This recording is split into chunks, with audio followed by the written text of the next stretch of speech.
Tumefungua seli yetu rasmi ya Ramadhani. Jamani, karibuni dukani. Jamani, kama nilivyowaambia, wimbi lake haliishi. Hata ubrush vipi, hii nywele wimbi halikati. Umeona?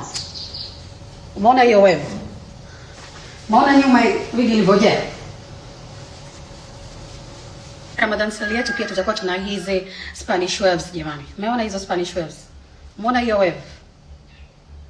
Umeona? Na waonyesha yani kwa ndani kabisa wigi ilivyo. You see? Zote hizi zimekuja na French lace jamani. French lace. Umeona hairline hiyo? Take a look at this wig.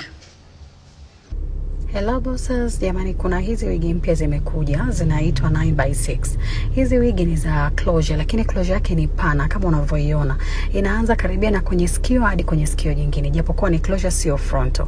Hizi wigi ni kwa ajili ya wale wote ambao wanapenda zile wigi ambazo sio za kubandika. Kama unapenda wigi ambayo sio ya kubandika, hii wigi sio ya kukosa. Wale ambao mnasema jamani hivi, mimi napenda wigi lakini nikifikiria kubandika sitaki hata kusikia mawigi. Jamani, hii wigi sio ya kukosa. Iko kuanzia inchi 14 mpaka inchi 22. Wewe ni bibi harusi utakiekaeka, wewe ni bosi, ni mtu una biashara zako utakiekaeka, karibu ununue hii.